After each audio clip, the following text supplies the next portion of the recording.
What is up, Misfits and Moonbasers? It's your boy Ray Recall coming at you again with another video review. And this time we're going to go with the studio series today. So without any further ado, we'll just go ahead and get right into the nitty gritty of it. Today we're going to be looking at Transformers Studio Series Bumblebee movie Shatter, the race car version. And I'm just now realizing that this backdrop is going to be terrible because this is mostly black. One moment. Bam! Okay, that took way longer than it should have. Alrighty then. So, yeah, today we're going to be looking at Studio Series Shatter from the Bumblebee movie. This is going to be her race car version, or stock car version, whatever you want to call it. As of the time of this recording, the jet form is currently available. I don't have it, and I'm not sure if I will go in on it. But this is the version that I have, and just a quick comparison here. Here she is with Dropkick. And interestingly enough, I don't know how well this comes off on camera, but Shatter's vehicle mode is actually a little bit bigger than Dropkick's. You can really see that here. She's a little bit longer, about the same width as Dropkick, and a little bit higher, although Dropkick's robot mode is a bit bigger than Shatter's robot mode. And we'll get into those comparisons a little bit later, but yeah, just thought it was pretty interesting to know, especially considering how, you know, just at first glance, Dropkick looks like he's going to be a bigger figure in vehicle mode. Yeah, that's right, you can take that off, so it looks a little bit whatever, but yeah. Anyway, we'll put Dropkick off to the side and just kind of get into this now. A few things about this figure is that I'm not sure how well you can see this because I only have one light source coming in from my window, and that's a little bit interesting, but what was I going to say? Oh yeah, so just some details, some really nice looking details here, especially with the front grille. There's a little bit of under kibble, but it doesn't affect any of the rolling of it. These back, what are clearly going to be the back feet, are just kind of tucked up under the car. The car mode itself holds together pretty okay. The only thing that I really have a complaint about is that these arms don't really tab in anywhere, so you just kind of have to shove them up underneath the body, and they stay pretty much in place. And like I said, that doesn't affect the rolling or anything like that, but it is just a little thing to keep in mind. Other than that, vehicle mode holds together quite nicely. That is thunder that I hear. Oh boy, it's gonna be raining. But yeah, it's a pretty good figure. So we'll just go ahead and right into the transformation. Now, one thing about Shatter, at least this version, is that there's going to be a lot of math shifting with the kibble that could be executed better in a larger figure, but as it is the deluxe size scale, it will leave a little bit to be desired, but we'll get into that more into the robot mode. Just a little thing I want to mention. So first thing you do is come to the bottom, take these arms, lift them up, take the guns, which store under the vehicle, which is real nice, and just take them off, and they store into the bottom of the arms, that little hole, little peg. You just put those off to the side for now. Coming to these little panels right here, you're going to want to just take them and pop them out like so. They are on a little armature, and as you can see over here, this one did it for me just by messing around with this. And then you want to come to the back. It's kind of hard to see, but there is a separation here, right there. You're just going to take this and just drop these sections apart like so. Grabbing the top of the roof, you're going to lift up, and as you can see right in there, there's that armature that those pieces are on, and that'll cause it to shift up like so. Just to get things out of the way, you can fold that piece down, and then the backpack does condense a little bit more, but we'll get into that later. Coming up here, you can see where these little panel lines are. These are just going to swing out. You do have to get your fingernail in there, which is going to be difficult since I don't really have my fingernails long. There we go. There's one on that side. Let me see if I can get the other side. Come on. Come on. You gonna fight me? You gonna fight me? Really? And see, that's another problem that I have about this figure. Parts will start falling off now. These, you know, they just pop back on. And where's the arm? There we go. Pop that back on. Leave it where it was. That's one thing I don't like about this figure, is that when you're trying to transform it, parts start popping off, but you know, what we can really do. I thought I told this panel to get out of the way. There we go. And that'll that'll let these just butterfly out to the side like that for now. Coming down to the body, the part of the this transformation really is to quote Jobby the Hong on another transformation, it's basically introducing some chaos and then fixing the chaos. There's not really much of a transformation, just kind of shifting things around until things work, which is a little bit unfortunate, but you know, it's manageable. I've seen much worse. So I guess now that the arms are out, you can take the legs, the wheels peg into the sides of the feet, so you just want to pull those out and untab them. Can't really see here from the light, but I don't know, but there is a peg that goes into a port, and you'll be able to see the peg a little bit better if I bring the foot out. See where that peg that was right there went into a port in the wheel well. Anyway, you just want to pull that foot out and extend it like so. I do apologize for the bad video quality on this one. Like I said before, there's only one light source and it's not the best. Then do the same on the other side. Like so. Take this section and just bring it up for now, getting it out of the way. Now the legs are a little bit tricky. You want to take this panel and kind of unpeg it and rotate the bottom leg around like that. Do the same thing. I'll do the same thing for the other side. You want to grab the fender, I guess you could call it, and just kind of unpeg it. You can see those little two tabs that'll peg together, and then rotate it around towards the back. And you don't want to rotate it around the other way, because then it'll get caught up on all the kibble and whatnot. Let's see. After you do that, if the arms haven't already done it themselves, take the arms. See, arms did it again. Okay, you want to take the little red panel that we popped out in the first step and just swing it forward. Like so. That'll help give the clearance to bring the arms out on the struts that they're on. Gotta bring them up like so. And then this part is going to help fix most of the chaos. You're going to come right here, take the engine block, and flip it around. That'll reveal the head. Bring this down. And now you have the clearance to move the entire backpack armature up, like so.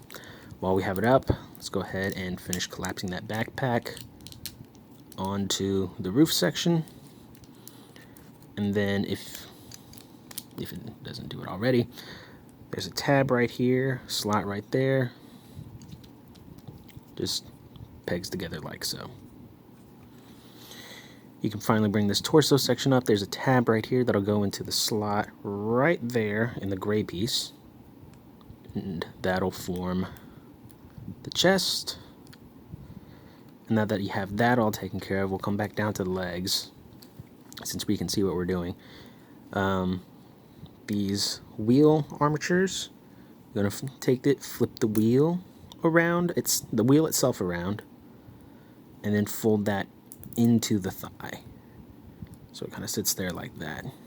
Same thing on the other side. Take the wheel, flip the wheel itself around, and then move the whole armature into the thigh. Coming down to the feet, we can bring this little black armature all the way forward, and the foot will just soft rest there. It doesn't really tab in, kind of wish it did, even though there's a tab and a slot for it, but it just kind of sits there. And then you take the knees, and then you, on this double hinge, bend them backwards. That'll complete the sculpt right there. And then you take the thigh and this huge armor panel, and you just swing it back to the back of the leg. And that'll give you a more clean leg with less kibble. I mean, the kibble's all back there, but from the front it looks better. For the arms, rotate at the bicep, and then this little panel here will come on, it's on a dual hinge. I don't know if you can see that. It'll come to the front and just soft tab in there. That'll form the shoulder guard. And then this, as lastly on this side, take this kibble panel and just bring it to the back, like so. And then just do the same thing on the other side. Take the leg panel, move it back, take this kibble panel, flip it down. Panels, flipping, moving, blah, blah, blah, blah, blah. Collapse down that knee. And here you have Shatter in her robot mode.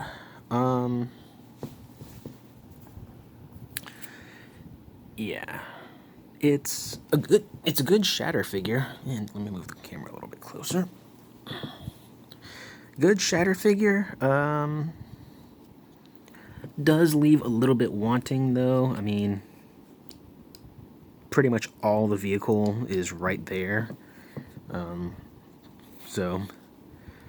But for the scale that they were trying to go with, this transformation, you know, it's okay. I mean, if in fact, hang on, let me show you something real quick. Okay, so this is a modern Deluxe, right? Here's a Beast Wars basic figure.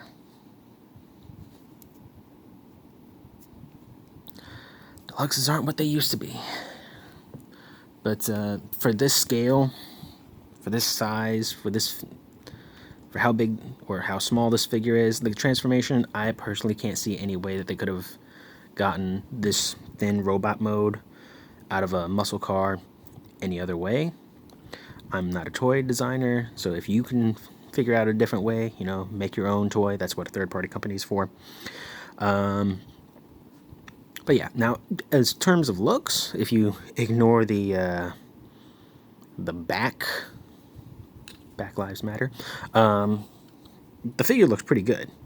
Head is on a ball joint, can look all over the place, can look even all the way up. Shoulders are also on a ball joint, full 360, can go in and out. There is a rotation at the elbow. Elbows can bend just over 90 degrees. Nothing at the wrist, nothing at the waist. Legs can go forward, or I should say forward that far. Back, not at all because of the kibble. Not really much of a outward motion either.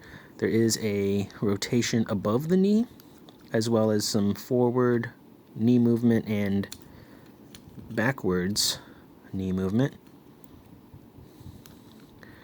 And the foot can really just kind of move backwards.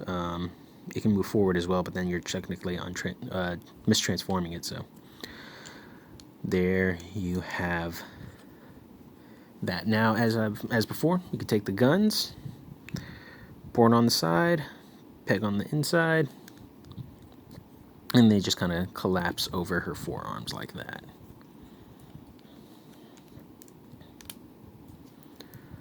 Like so. Ta-da! Oh, and before I forget, the for the car figure for Shatter, they have her helmeted, visored look. It's good, but you know, I am kind of attached to the you know, full face look for Shatter. Even got some detail on the back of her head. Now the Jet figure will actually have the regular face sculpt instead of the visored one. So if you want to go with that one, that works. I just didn't go with it because or I haven't gone with it yet. I might, I'm not sure. I know I didn't go with the helicopter drop kick because it just looked way too thin and reedy. It didn't look anything at all like the character. But I do like this Shatter.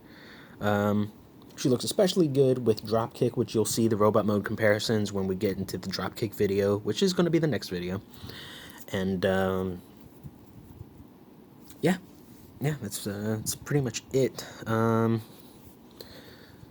So yeah, can't really think of any much more to say about this figure. I wish, you know, what I would really like to see would be Shatter and Dropkick in Voyager class scale. At least Voyager class scale, and that way, you know, they could probably fix a lot of the problems with this kibble hunchback over here. Especially, they could probably even fit some triple changing in there. I'm not sure how well that would work out. Honestly, if we could just get an upscale version of this that, you know, fix some of the little or not so little problems with it, I would be in love with it. But as it stands, this is what we got. This is what we got to work with, and I'm glad I spent the money on it. I don't have any Studio Series Bumblebee figures, and by that I mean like figures of Bumblebee himself. I do have, obviously, Dropkick, the muscle car version, and I do have the Optimus, and they all look pretty good together on the shelf. I'm sure if you added Bumblebee in there, one of the many Bumblebees that's Studio Series has made, it would look good with them as well. Don't know about the aerial version of these figures because I don't have them. Like I said before, I keep repeating myself. But if you want to go in on a Shatter, just, you know, be aware that it is more of a display figure and less of an actual in-hand figure like, you know, like the Generations line. They're good chunky figures that are pretty solid. This is very much a display only figure, but it does bring out a very nice presence on the shelf, so I would endorse this. And that's pretty much all I have to say. Oh yeah, you could probably, I forgot, you don't have to have the guns on the side of the wrist. You can also peg them in right there. Kind of breaks up the sculpt a little bit, but that's options that you do have. Just pointing that out. So. Anyway, that's all I have to say on this figure. So this has been the Transformers Studio Series Shatter figure, the muscle car version. I have been Ray Recall. Y'all have been awesome, and I will see y'all in the next video. Thank you so much for watching. Bye-bye. Peace.